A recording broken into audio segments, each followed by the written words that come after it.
Bismillahirrahmanirrahim. Assalamualaikum warahmatullahi wabarakatuh.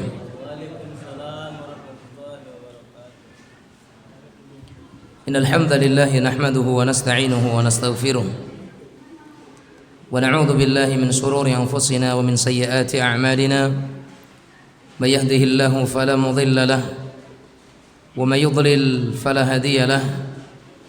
وأشهد أن لا إله إلا الله وحده لا شريك له وأشهد أن محمدا عبد الله ورسوله وصفيه وخليله صلى الله وسلم وبارك عليه وعلى آله وصحبه ومن سار على نهجه وتمسك بسنته واقتفى أثره إلى يوم الدين. أما بعد، قال الله عز وجل: يا أيها الذين آمنوا اتقوا الله حق تقاته ولا تموتن إلا وأنتم مسلمون. فإن أصدق الحديث كتاب الله وأحسن الهدي هدي رسول الله صلى الله عليه وسلم وشر الأمور محدثاتها فكل محدثة في الدين بدعة وكل بدعة ضلالة وكل ضلالة في النار. Kaum muslimin, kaum muslimat rahimanillah wa iyyakum. Kita bersyukur kepada Allah Azza wa Jal yang alhamdulillah pada kesempatan malam yang mulia ini Allah Azza wa Jalla pertemukan kita di salah satu dari bagian muka bumi yang terbaik, yang paling dicintainya, yang semoga Allah Azza wa Jalla menurunkan kepada kita keberkahan dan rahmatnya. Nabi kita sallallahu alaihi wasallam beliau menyatakan, ahabbu biqa'il ardi ila Allahi masajiduha. Bagian dari bumi yang paling dicintai oleh Allah Subhanahu wa ta'ala adalah masjid-masjidnya.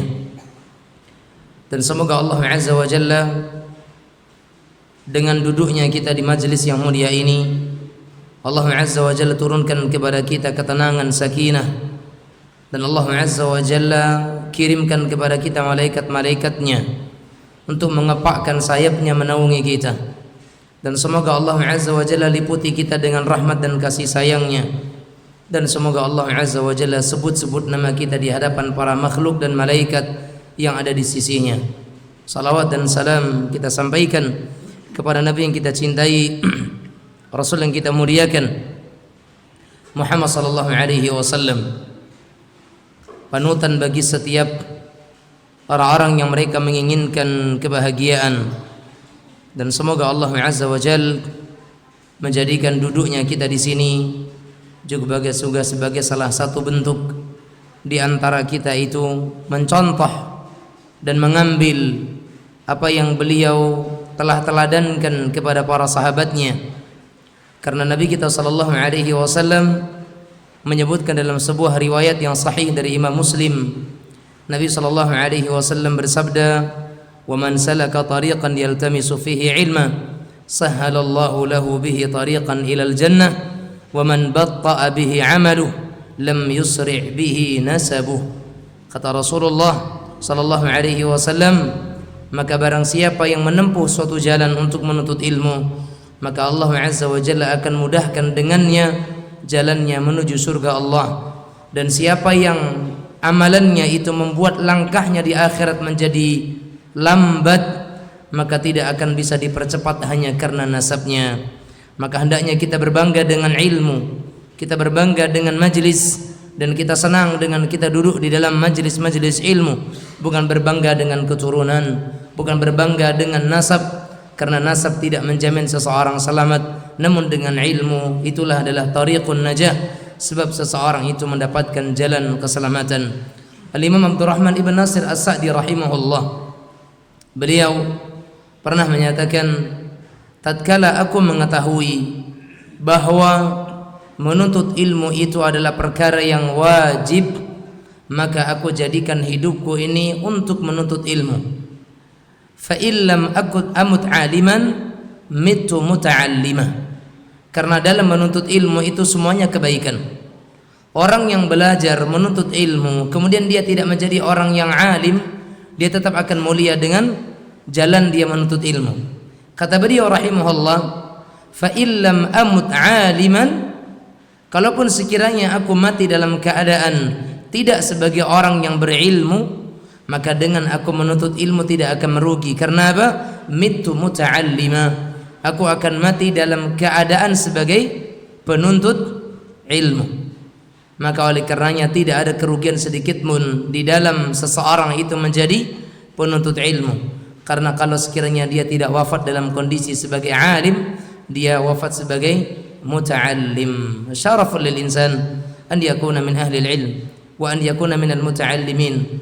Maka semua merupakan sebuah kemuliaan bagi seorang insan, seorang manusia, ketika dia menjadi orang-orang yang memuliakan ilmu. Dan sebatas apa dia memuliakan ilmu, sebatas itu pula ilmu akan memuliakannya, dan Allah Azza wa Jalla akan memuliakan dia dengan ilmu tersebut.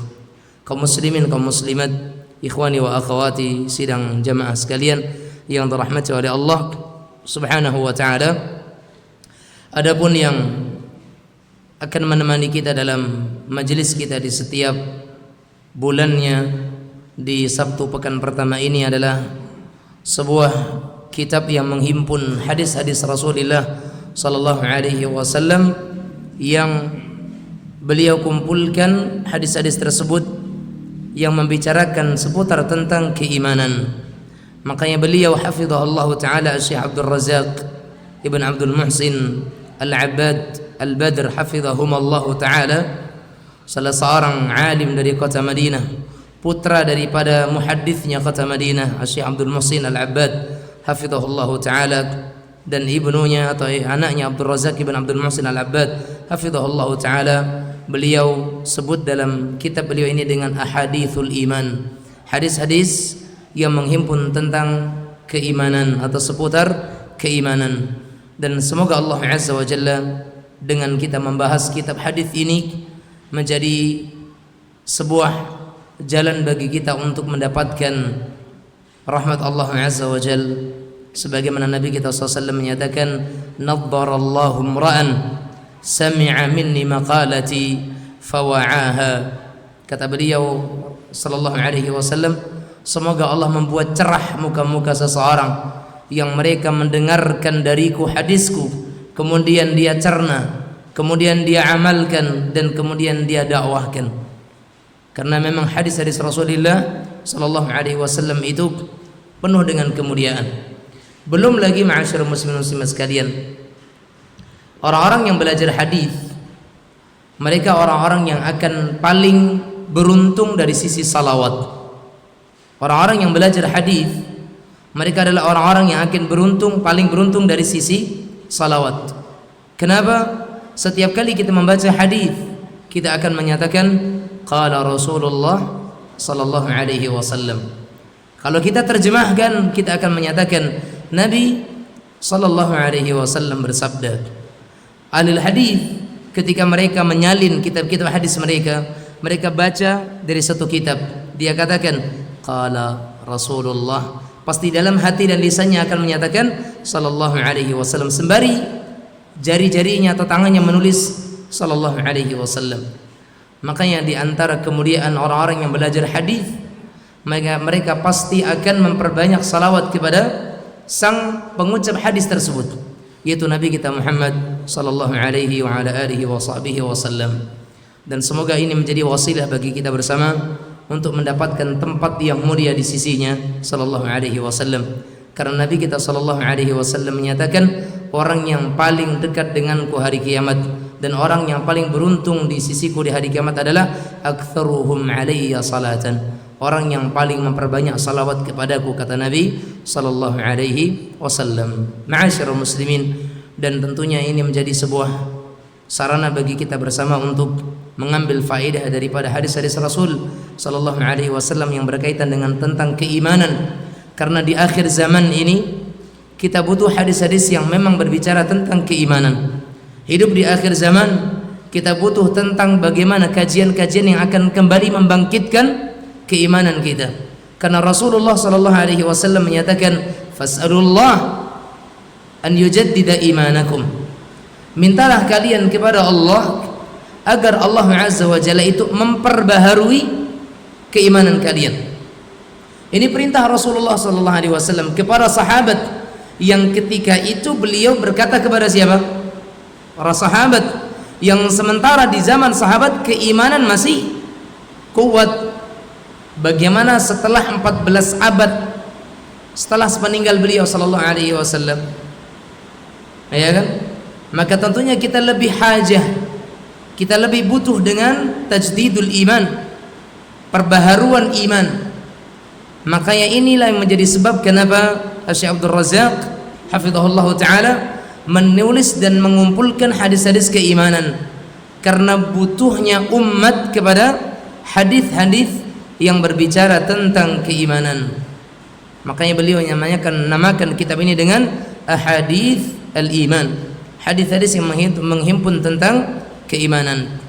Dengan mengucap bismillah dan dengan memohon kepada Allah Azza wa Jalla kemudahan, kita akan mulai pembahasan kitab ini dengan kita membaca muqaddimah dari kitab ini sebagaimana yang beliau tuliskan di sini. Alhamdulillahi rabbil alamin, wa ashhadu an la ilaha illallah wahdahu la syarika lah, wa ashhadu anna Muhammadan abduhu wa rasuluh sallallahu alaihi wa ala alihi wa sahbihi ajma'in. Segala puji bagi Allah Rabb semesta alam, dan aku bersaksi bahwa tidak ada ilah yang berhak disembah dengan benar kecuali Allah Azza wa Jalla yang Maha Esa, tidak ada sekutu baginya. Dan aku juga bersaksi bahwasanya Muhammad adalah hamba dan utusannya. Semoga salawat Allah dan salamnya atasnya dan kepada keluarganya serta para sahabatnya secara keseluruhan. Amma ba'du, fahada majmu'un nafi'un fi bayanil iman alladhi huwa ajlul maqasid wa a'zamul matalib wa anbalul ghayat. Kata beliau rahimahullah ta'ala, maka buku ini merupakan sebuah risalah yang penuh dengan faedah, syarat akan manfaat mengenai penjelasan seputar keimanan, yang mana keimanan merupakan misi yang paling luhur dari diciptakannya manusia, tuntutan yang paling agung bagi seorang insan, dan tujuan yang paling mulia. Kata beliau rahimahullah, walladhi hajatun nasi ilaih wa daruratihim ila al-ilmi bihi wa tatbiqihi a'zamu darurat, yang mana kebutuhan seseorang dan sangat dibutuhkannya perkara keimanan oleh seorang hamba, dan juga ilmu tentangnya, dan juga praktek di dalam masalah keimanan merupakan kebutuhan yang paling agung bagi seseorang. Bal laysa lin-nasi hajatun fi hadhihi al-hayah mithlu hajatihim ila al-iman billah wa bima amara Allah tabaraka wa ta'ala ibadahu bil iman bihi. Dan bahkan tidak ada kebutuhan seorang hamba dalam kehidupan dunia ini sebagaimana kebutuhan mereka kepada keimanan. Tidak ada kebutuhan mereka di dalam kehidupan mereka ini yang seperti kebutuhan mereka tentang keimanan. Karena inti tujuan manusia hidup di dunia ini untuk apa? Untuk akhirnya dia meraih surga Allah Azza wa Jalla. Dan syarat utama seseorang masuk surga adalah iman. Karena Rasulullah sallallahu alaihi wasallam menyatakan, la tadkhulul jannah hatta tu'minu. Kalian tidak akan masuk ke dalam surga sampai kalian menjadi orang-orang yang beriman. Syarat utama masuk surga, ya, kata Nabi kita yang mulia alaihi salatu wassalam, yadkhulul jannata man kana fi qalbihi mithqalu dzarratin min iman. Akan masuk ke dalam surga orang-orang yang di dalam hatinya itu ada sekarat nilai keimanan. Sekecil apapun keimanannya, itu modal utama untuk mengantarkan dia kepada surga Allah Azza wa Jalla. Bagaimana jika sekiranya keimanannya itu tinggi sampai kepada derajat iman yang sempurna, maka itu jalan dan modal utama untuk seseorang sampai kepada tujuan utamanya, yaitu surga Allah Subhanahu wa ta'ala. Wa bima amara Allah tabaraka wa ta'ala ibadahu bil iman bihi. Dan juga karena Allah Azza wa Jalla telah memerintahkan hambanya agar mereka itu punya keimanan, terutama iman kepada Allah Azza wa Jalla. Li'annahu hayatul ibad al-haqiqiyah. Karena keimanan itu adalah inti dan hakikat daripada kehidupan seseorang. Allah Azza wa Jalla berfirman, "Ya ayyuhalladzina amanu istajibu lillah walir rasul idza da'akum lima yuhyikum." Kata Allah Azza wa Jalla, wahai orang-orang yang beriman. Lihat, Abdullah bin Mas'ud radhiyallahu taala an, juga Abdullah bin Abbas radhiyallahu taala anhuma, beliau menyatakan, setiap kali Allah Azza wa Jalla memanggil hambanya di dalam Al-Quran dengan sebutan ya ayyuhalladzina amanu, maka perhatikan dan simak baik-baik, karena yang akan datang setelahnya satu di antara dua. Kalau bukan perintah, maka berarti larangan. Setiap kata-kata ya ayyuhalladzina amanu yang akan datang setelahnya kalau bukan perintah, maka larangan. Ya ayyuhalladzina amanu la yaskhar qaumun min qaum. Apa ini? Larangan. La, janganlah. Ya ayyuhalladzina amanu taqullah, bertakwalah kalian kepada Allah. Perintah. Dalam ayat ini Allah Azza wa Jalla nyatakan ya ayyuhalladzina amanu, wahai orang-orang yang beriman, istajibu lillahi walir rasul, sambutlah seruan Allah Subhanahu wa taala. Jawab Allah dan Rasulnya sallallahu alaihi wasallam, idza da'akum, jika Allah dan Rasulnya itu menyeru, mengajak kalian kepada sesuatu hal. Lihat bagaimana Allah nyatakan apa? Lima yuhyikum. Yang mana perintah Allah, ajakan Rasulullah itu pada hakikatnya mengajak kepada apa? Sesuatu yang membuat kita itu akan hidup tegar dan tegak iman. Apapun yang Allah perintahkan dan apapun yang menjadi ajakan Rasulullah sallallahu alaihi wasallam, semuanya apa? Akan membuat hidup kita itu tegak dengan baik. Karena seruan Allah dan Rasulnya sallallahu alaihi wasallam adalah yuhyikum, sesuatu yang akan membuat kalian itu hidup. Dan kehidupan seorang hamba Allah tabaraka wa taala, kehidupan seorang muslim bukan hanya terbatas pada kehidupan dunianya saja, bukan terbatas hanya pada kehidupan jasmaninya saja, tapi bagaimana ruhnya, bagaimana jiwanya dan imannya itu hidup. Dan tidak ada kehidupan iman kecuali dengan kita itu mengikuti dan menjawab seruan Allah dan Rasulnya sallallahu alaihi wa ala alihi wa sahbihi wasallam. Fal hayatul haqiqiyyatu bil iman la takunu wa la tatahaqqaqu illa bil iman. Maka kehidupan yang hakiki, kehidupan yang sebenarnya tidak akan didapatkan dan diraih kecuali hanya dengan iman. Keimanan, ma'asyiral muslimin, ma'asyiral muslimat yang dirahmati Allah Azza wa Jalla, sumber kehidupan seorang muslim. Wa qad jama'tu fi hadzal kitab ta'ifatan min ahadits al-iman ma'a syarhin li ma'aniha wa bayani li mudaminiha wa istikhlasi li fawaidiha. Kata beliau hafizahullah taala, maka aku telah mengumpulkan dalam kitab ini sejumlah hadis-hadis Nabi SAW tentang keimanan, dan juga aku sebutkan di dalamnya syarahnya, penjelasan tentang maknanya, juga penjelasan tentang apa-apa yang dikandung di dalamnya, dan aku sebutkan di dalamnya faidah-faidahnya. Wa huwa fil asli halaqatun yaumiyah qaddamtuha fi syahri Ramadanil Mubarak li'am 1443. Kata beliau rahimahullahu taala, dan hakikatnya bahasan ahadithul iman yang ada dalam kitab ini itu adalah merupakan pelajaran harian beliau di bulan Ramadan pada tahun 1443 Hijriah, berarti 3 tahun yang lalu. Buku ini adalah merupakan tafrigh ataupun cetakan yang berasal dari suruhat beliau, pelajaran beliau di tahun 1443 Hijriah, tepatnya pelajaran harian di bulan Ramadan. Penjelasan beliau kemudian diterbitkan dalam sebuah buku. Naam, Ta'abbur Qanatis Sunnatin Nabawiyah, yang beliau siarkan melalui qanah ataupun channel Sunnah Nabawiyah.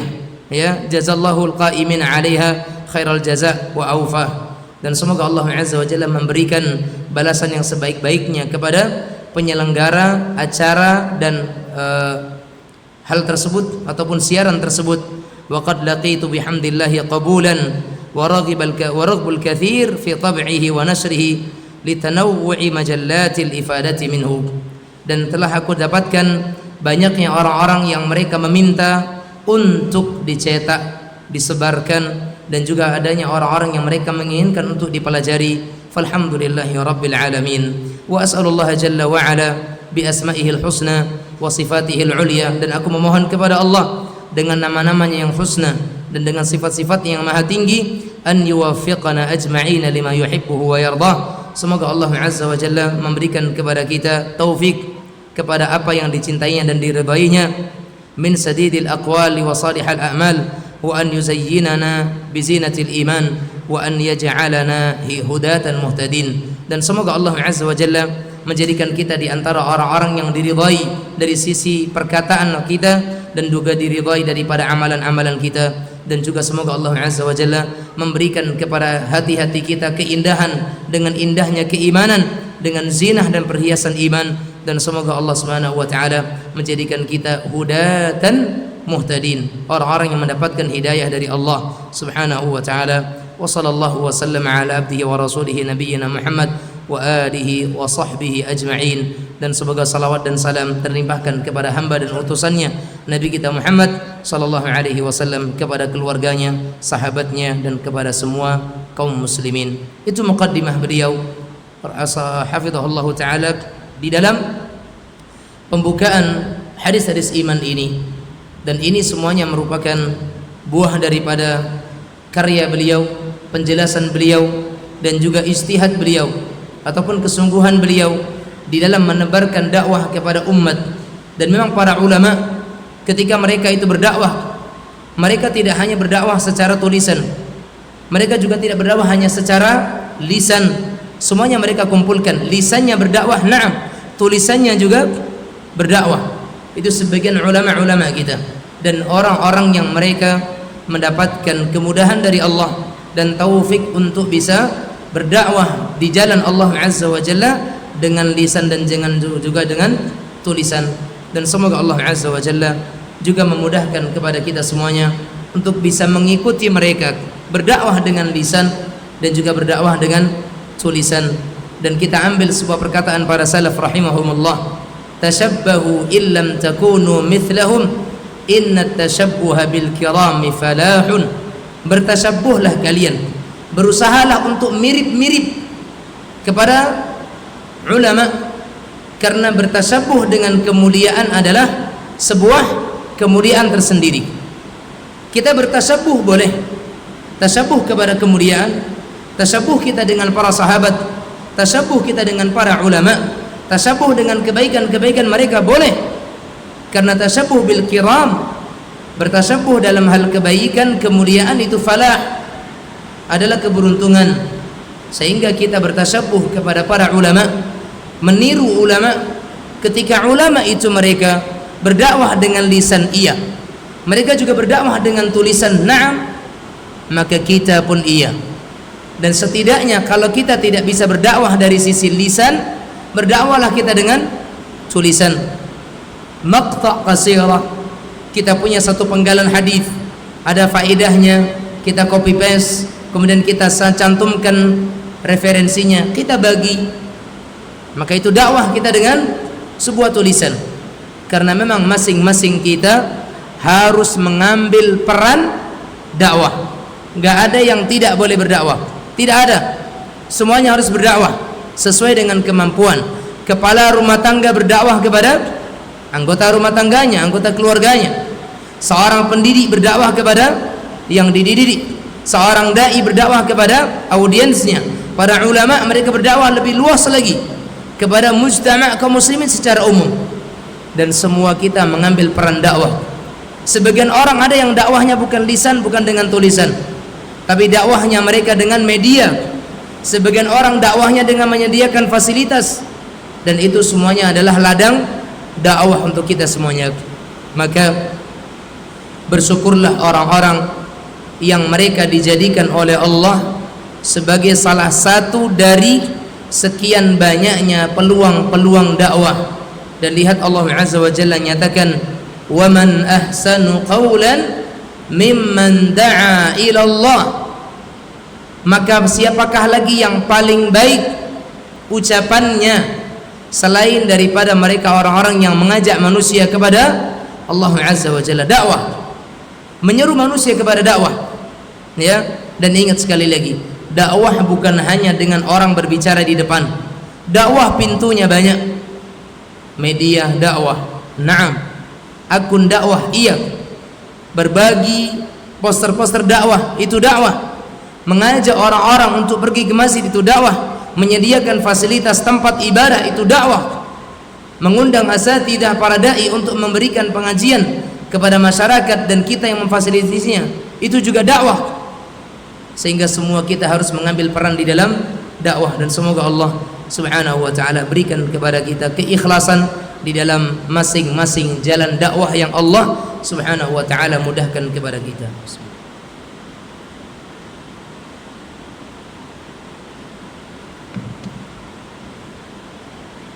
Ma'asyiral muslimin, ma'asyiral muslimat yang dirahmati oleh Allah Subhanahu wa ta'ala, kita mulai membaca hadis yang pertama dari hadithul iman yang disebutkan oleh sang penulis hafizahullah ta'ala dalam kitab beliau ini. Hadis yang pertama, hadis ayyul amali afdal. Hadis yang pertama adalah tentang amalan apa yang paling afdal. Baik, ma'asyiral muslimin muslimat rahimanillah wa iyyakum. An Abi Hurairah radhiyallahu ta'ala anhu anna Rasulullah sallallahu alaihi wasallam su'il ayyul amali afdal faqal imanun billahi wa rasulih qila thumma madha qal al jihadu fi sabilillah qil thumma madha qala hajjun mabrur. Dari hadis Abu Hurairah radhiyallahu ta'ala anhu, hadis yang diriwayatkan oleh Imam Al-Bukhari dan Imam Muslim, dan lafaz ini adalah lafaz Imam Al-Bukhari, bahwasanya Rasulullah sallallahu alaihi wasallam pernah ditanya oleh seseorang, ayyul amali afdal, amalan apa yang paling afdal? Maka Rasulullah SAW menyatakan imanun billahi wa rasulih. Amalan yang paling afdal itu adalah imanun billah, keimanan seseorang kepada Allah Azza wa Jalla, wa rasulihi, dan keimanan seseorang kepada Rasulnya sallallahu alaihi wasallam. Dan antara Allah dengan Rasulullah sallallahu alaihi wasallam adalah dua hal yang tidak boleh dipisahkan. Kenapa? Karena tidak ada orang yang cinta kepada Allah tanpa dia mencintai Rasulullah SAW. Tidak ada orang yang mereka beriman kepada Allah kalau tidak beriman kepada Rasulullah SAW. Tidak ada orang yang dinilai taat kepada Allah kalau dia tidak taat kepada Rasulullah Sallallahu Alaihi Wasallam. Makanya iman kepada Allah konsekuensinya beriman kepada Rasulullah. Taat kepada Allah konsekuensinya taat kepada Rasulullah Sallallahu Alaihi Wasallam. Dan siapa yang durhaka kepada Rasulullah Sallallahu Alaihi Wasallam berarti ujungnya durhaka kepada Allah Subhanahu wa Ta'ala. Makanya Nabi katakan imanun billahi wa rasuli, beriman kepada Allah dan Rasulnya SAW. Qila thumma madha, kemudian masih dikatakan lagi kepada Rasulullah, kemudian apa wahai Rasulullah Sallallahu Alaihi Wasallam? Maka Nabi Sallallahu Alaihi Wasallam menyatakan al jihadu fi sabilillah, berjihad di jalan Allah Azza wa Jalla. Karena puncak dari urusan agama seseorang adalah al-jihad. Wa dirwatu sanamihil jihadu fi sabilillah. Dirwatul sanam, puncak daripada sebuah bangunan Islam adalah berjihad di jalan Allah Azza wa Jalla. Dan makanya dahulu para sahabat, hatta sahabat Nabi Muhammad SAW yang masih sangat kecil, para pemuda-pemuda syababul ummah, masuk waktu ya. Para syabab, ya pemuda-pemuda di zaman Rasulullah SAW, mereka itu punya ghirah dan semangat untuk berjihad di jalan Allah Azza wa Jalla. Kita dengarkan adzan Isya terlebih dahulu. Wassallallahu wasallam ala nabiyina Muhammad wa ala alihi wa sahbihi wasallam.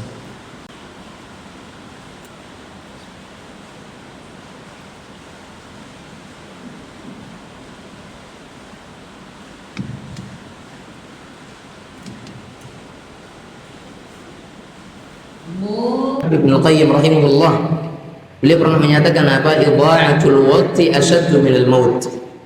Menyia-nyiakan waktu itu lebih berbahaya daripada kematian. Kenapa? Idha'atul waqt taqta'uka 'anillahi wad daril akhirah. Seseorang ketika dia itu menyia-nyiakan waktunya, maka itu akan memutus antara dia dengan Allah dan antara dia dengan kehidupan akhiratnya.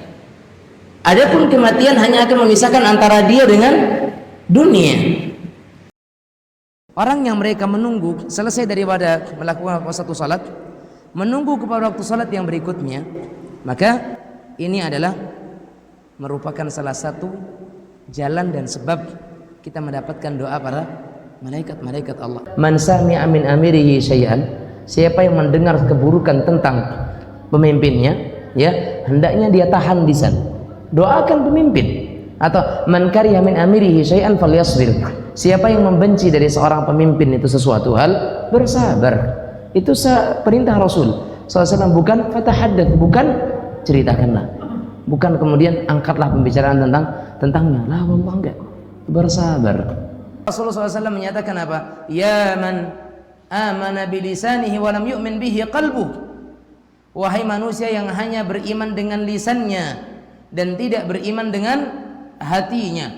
Kenapa? Adanya orang-orang yang hatinya itu masih kufur, tapi lisannya mengatakan dirinya beriman. Seperti orang-orang munafikin, orang-orang munafik yang menyembunyikan kekufuran, menampakkan keimanan. Simak kajiannya sesaat lagi.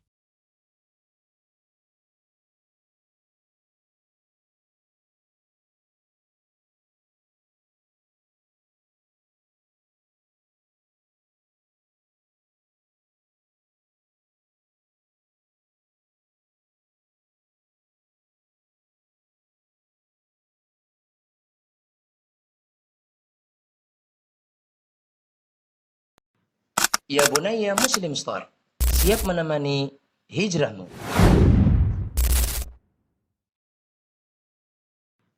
Ya bunayya muslim star, siap menemani hijrahmu.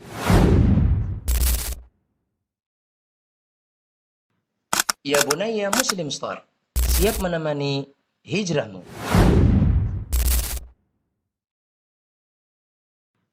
Ya bunayya muslim star, siap menemani hijrahmu.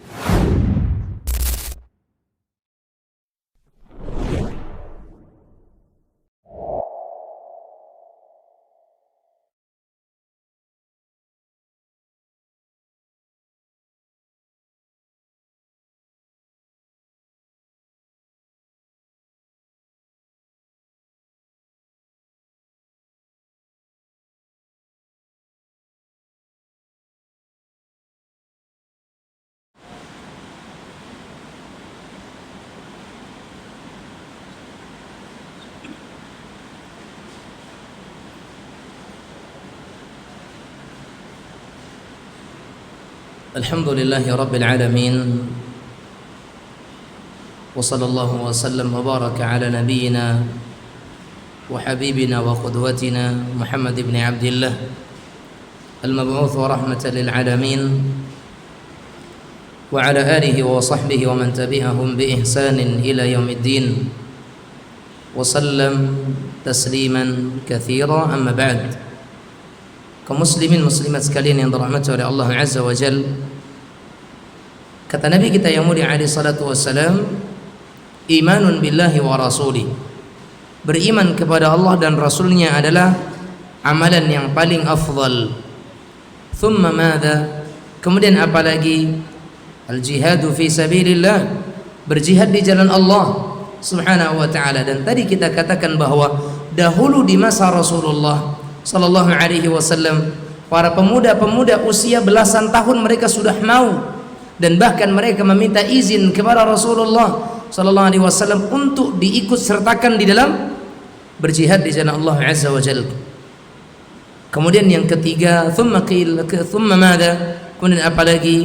Kemudian kata Rasulullah SAW, hajjun mabrur, haji yang mabrur, ya. Dan itu juga merupakan amalan yang agung, amalan yang tinggi nilainya di sisi Allah Subhanahu wa taala, sampai kata Rasulullah sallallahu alaihi wasallam, wal hajjul mabrur laisa lahu jazaa'un illa al jannah. Dan haji yang mabrur tidak berhak untuk mendapatkan balasan kecuali apa? Surga Allah Subhanahu wa taala. Naam. Ma'asyiral muslimin. Ada 3 amalan disebutkan Rasulullah sallallahu alaihi wasallam dari amalan yang paling afdal: iman, jihad, dan haji yang mabrur. Dan ketiga-tiga amalan ini merupakan amalan yang paling mulia, amalan yang paling afdal. Dan dari yang 3 ini, imanlah yang paling pertama, iman yang paling agung di antara semuanya. Makanya kata beliau di sini rahimahullah hafizahullah taala, inna ahamma ma yajibu 'ala al-'abdi al-'inayata bihi fi hadhihi al-hayati al-iman. Kata beliau hafizahullah taala, sesungguhnya hal yang paling pantas untuk mendapatkan perhatian dari seorang hamba di dalam kehidupannya di dunia ini adalah perkara iman. Yang paling berhak untuk mendapatkan perhatian dari seorang hamba dalam kehidupannya adalah keimanan. Kenapa? Fahuwa afdal maktasabahun nufus. Karena sesungguhnya iman itu adalah sebaik-baik perkara yang hendaknya didapatkan oleh jiwa seseorang. Tidak ada yang paling berhak untuk diraih oleh jiwa selain daripada keimanan. Karena memang tempatnya iman di dalam jiwa seseorang. Maka yang paling berhak mengisi relung jiwa seseorang adalah iman. Dan ma'asyiral muslimin, kalau iman itu sudah tertanam dalam diri seseorang, jihad akan mudah. Dan kalau iman sudah tertanam dalam diri seseorang, maka haji pun akan mudah untuk menjadi haji yang mabrur. Karena inti dari semua itu adalah apa? Keimanan. Iman kunci semuanya. Orang bisa berjihad di jalan Allah Azza wa Jalla dengan ringan, dengan mudah. Kenapa? Karena keimanan yang sudah tertanam di dalam hati mereka. Begitulah para sahabat. Di antara yang kita bisa sebutkan jemaah sekalian, bukti bahwasanya iman itu berpengaruh dengan jihad. Ketika usai dari peperangan Uhud di tahun 3 Hijriah di bulan Syawal. Dan perang Uhud merupakan perang pembalasan dari orang-orang kafir Quraisy yang ketika itu dinahkodai oleh Abu Sufyan, Khalid bin Walid, dan beberapa yang lainnya, Amr bin Al-As, ya, adalah merupakan balas dendam orang-orang kafir Quraisy atas kekalahan mereka telak di perang Badar. Karena Allah Azza wa Jalla menolong kaum muslimin, walaqad nasarakumullahu bi Badrin wa antum adillah. Maka perang Uhud ketika itu menjadi perang pembalasan. Nah, usai perang Uhud, kaum muslimin yang mereka itu tidak syahid di medan perang, maka mereka balik ke kota Madinah atau balik ke Madinah, ke tempat-tempat mereka. Mereka balik ke Madinah, ke rumah-rumah mereka. Tayyib. Jamaah sekalian, orang-orang yang pulang dari perang Uhud yang mereka selamat, bukan berarti mereka selamat dengan jasadnya, tidak. Mereka pulang dengan membawa sayatan pedang. Mereka pulang dengan membawa tusukan tombak. Mereka juga membawa dengan luka-luka yang diakibatkan dengan lesatan anak panah. Sampai ada yang mereka itu berjalan dengan merangkak, pulang dari medan perang dengan merangkak karena tidak mampu untuk jalan kaki, kakinya patah dan sebagainya. Dikisahkan ketika seusai mereka perang Uhud, mereka balik ke kota atau ke rumah-rumah mereka di Madinah. 1 hari setelah usai perang Uhud, hari ini terjadi perang Uhud, mereka pulang. Besok paginya Allah Azza wa Jalla memerintahkan nabinya untuk kembali mengajak kaum muslimin berperang. Bayangkan jemaah sekalian, belum hilang rasa sakit dari peperangan Uhud yang mereka dapatkan, luka-luka yang mereka rasakan di perang Uhud belum sembuh. Di satu hari berikutnya datang panggilan untuk berperang yang dikenal dengan Hamra'ul Asad, ya Ghazwatu Hamra'ul Asad, peperangan Hamra'ul Asad. Maka dikisahkan ketika datang panggilan perang itu, ada dua orang bersaudara yang sang kakak mengajak adiknya untuk tetap berperang. Seraya menyatakan kepada sang adik, atafutuna ghazwatun ma'a Rasulillah sallallahu alaihi wasallam, maka apakah kali ini kita akan terluputkan daripada ikut berperang bersama dengan Rasulullah sallallahu alaihi wasallam. Lihat, sementara keduanya tidak bisa berjalan, mereka berdua hanya terbaring di kasur-kasur mereka. Tapi kata sang kakak kepada adiknya, atafutuna ghazwatun ma'a Rasulillah, apakah kali ini kita akan terlewatkan berperang dengan Rasulullah sallallahu alaihi wasallam, bersama dengan beliau sallallahu alaihi wasallam? Sang adik menyatakan, bagaimana kita mau berperang bersama dengan Rasulullah sallallahu alaihi wasallam sementara kita untuk berjalan saja tidak mampu?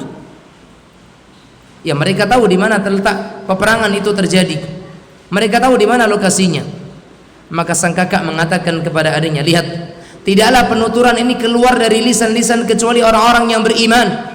Tidaklah ungkapan sang kakak yang dikeluarkan kepada sang adik keluar kecuali karena hati yang sudah dipenuhi dengan iman. Apa kata sang kakak kepada adiknya? Iya, kita memang terbaring sakit, bahkan untuk berdiri pun kita susah. Tetapi kata sang kakak apa? Nanti kita saling seret menyeret. Kita saling seret menyeret. Aku tarik engkau, aku seret engkau. Jika kemudian aku telah lelah, maka gantian engkau yang menyeretku. Dalam kondisi mereka itu merangkak demi untuk sampai ke medan perang, berperang bersama dengan Rasulullah sallallahu alaihi wasallam. Dan inilah hati yang penuh dengan iman. Pemuda-pemuda sahabat dahulu, mereka itu sangat ingin berperang bersama dengan Rasulullah sallallahu alaihi wasallam di usia belasan tahun. Mereka yang berperang bersama dengan Rasulullah SAW. Ada yang mereka masuk Islam, sehari dimasuk Islam dia langsung ikut berperang. Bahkan dia ketika masuk Islam kemudian dia berperang, dia hanya ingin mendapatkan satu, apa? Syahid. Bayangkan jemaah sekalian, di hari itu dia beriman, kemudian di hari itu dia berperang, dan Allah Azza wa Jalla jawab permintaannya. Apa kata Rasulullah SAW? In tasduqillaha yasduqka. Kalau engkau jujur dalam niat, maka Allah akan wujudkan tujuanmu. Dan ternyata Allah Azza wa Jalla jawab, karena jujur keimanannya, karena jujurnya dia di dalam punya tujuan, dan itu tidak akan pernah ada kecuali dari orang-orang yang hatinya penuh dengan keimanan. Tersebutlah seorang pemuda yang masih belasan tahun, 14-15 tahun. Mungkin Anda pernah mendengarkan kisah ini, tapi tidak ada salahnya kita ulang-ulang kembali, karena kisah terkadang membuat semangat kita itu bertambah. Dan ketika kita melihat kepada orang yang masih muda, semangatnya sedemikian luar biasa, maka itu merupakan sebab untuk kita bisa menambah keimanan kita. Tersebutlah seorang sahabat yang bernama Khadij. Khadij ini salah seorang sahabat yang punya putra bernama Rafi' atau Rafi', ya, seorang putra yang bernama Rafi', putra dari Khadij. Rafi' ibn Khadij radhiyallahu taala anhu, usianya ketika itu masih belasan tahun, 14 tahunan. Di perang Badar beliau sudah memaksa Rasulullah SAW untuk mengizinkannya, tetapi Rasulullah tidak memberikan izin kepadanya karena masih terlalu kecil. Dan tertolaknya dia di perang Badar membuat motivasi beliau untuk harus punya kelihayan tersendiri. Itu para sahabat nih, kalau sekiranya Nabi tidak bisa dibujuk dengan ayahnya, tidak bisa dibujuk dengan tidak bisa dibujuk dengan keinginan dan semangatnya, berarti harus dibujuk dengan yang lain, skill. Akhirnya Rafi' ibn Khadij radhiyallahu taala an menjadikan tertolaknya di perang Badar itu motivasi, semangat. Dan begitulah pemuda harusnya. tertolak dari satu menjadi semangat yang baru.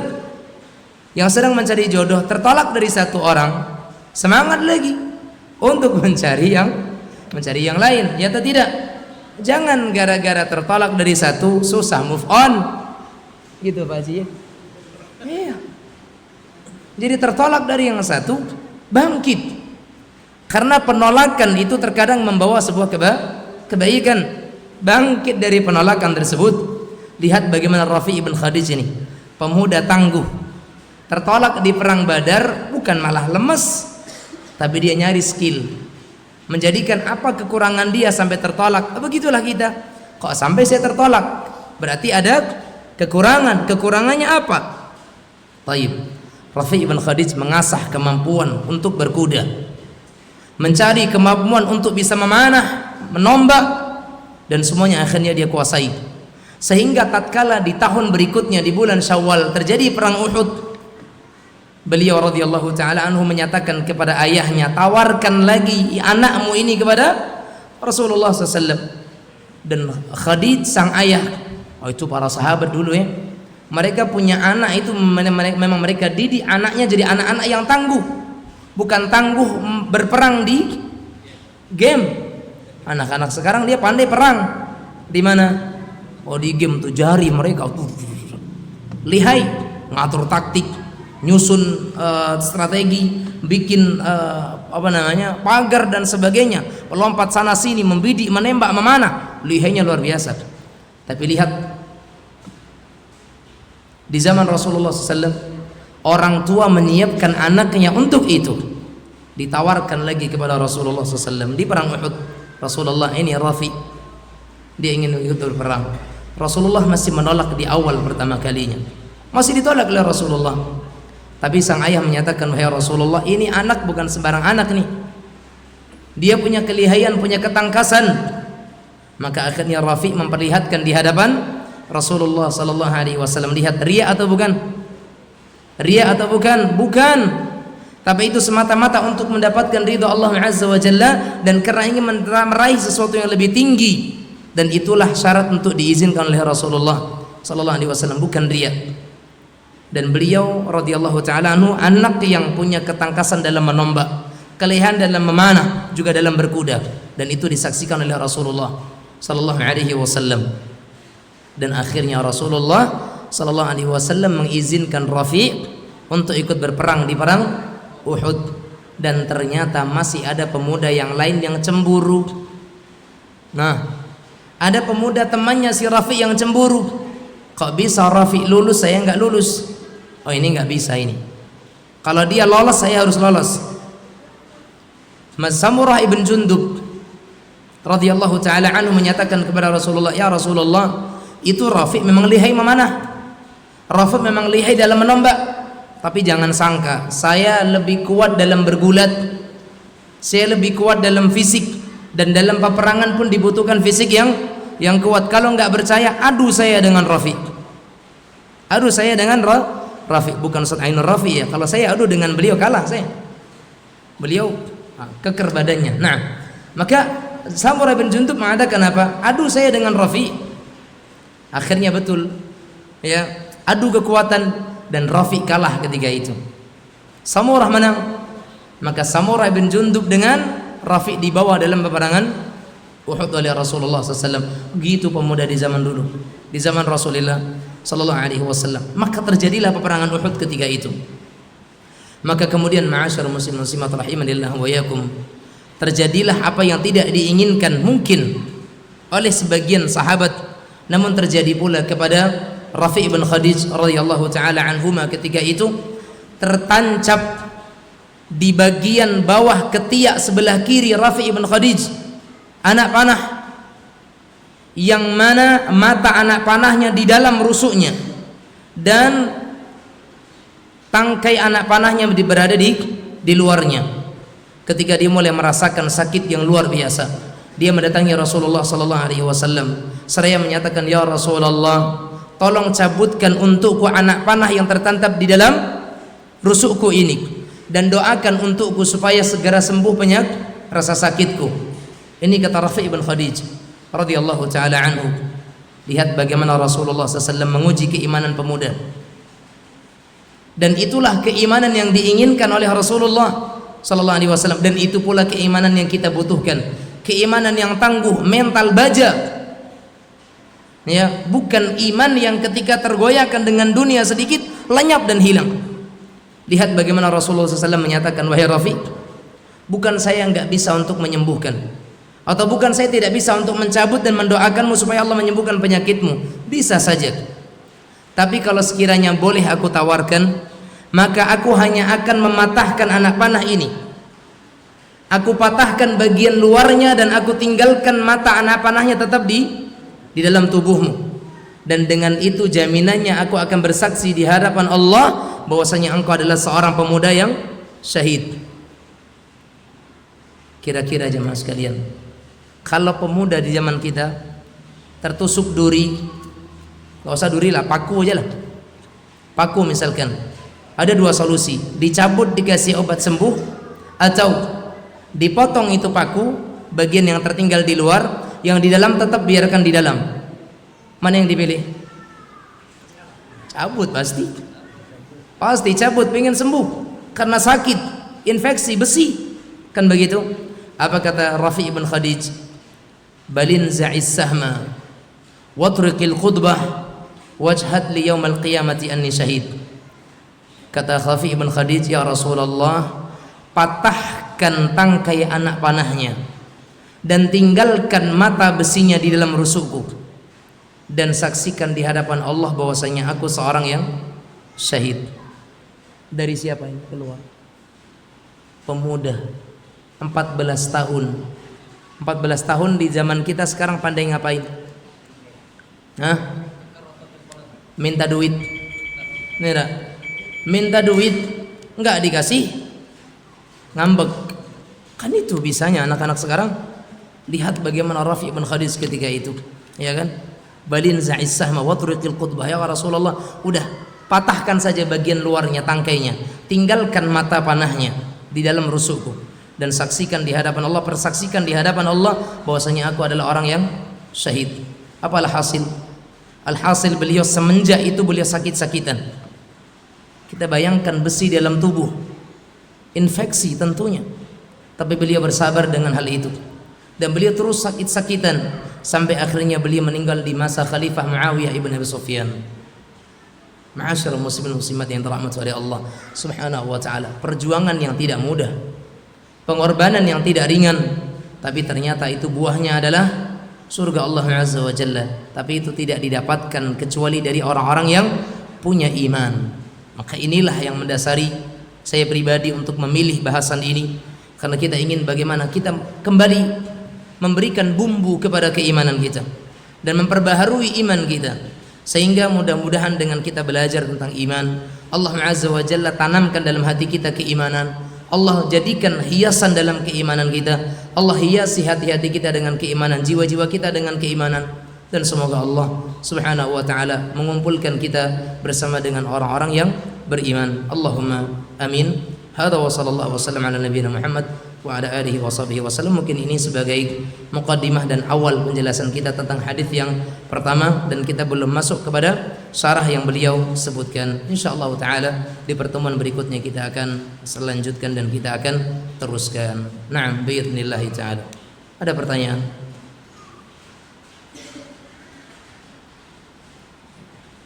Cukup Ustaz. Nah, ada seorang? Insyaallah. Muqaddimah juga baru kan? Belum masuk kepada bahasan intinya. Insyaallah mudah-mudahan Allah Subhanahu wa taala jadikan pertemuan kita ini pertemuan yang Allah rahmati, dan Allah jadikan perpisahan kita nantinya perpisahan yang Allah Subhanahu wa taala hapuskan segala kesalahan-kesalahan yang ada, dan semoga Allah Subhanahu wa taala mempertemukan kita di lain kesempatan. Kalau tidak untuk di dunia, semoga pertemuan kita itu berada di dalam surga Allah Subhanahu wa taala. Allahumma amin. Hadza wa sallallahu wasallam ala nabiyyina Muhammad wa ala alihi wa sahbihi wasallam. Walhamdulillahirabbil alamin. Wabillahi taufik. Wassalamu alaikum warahmatullahi wabarakatuh.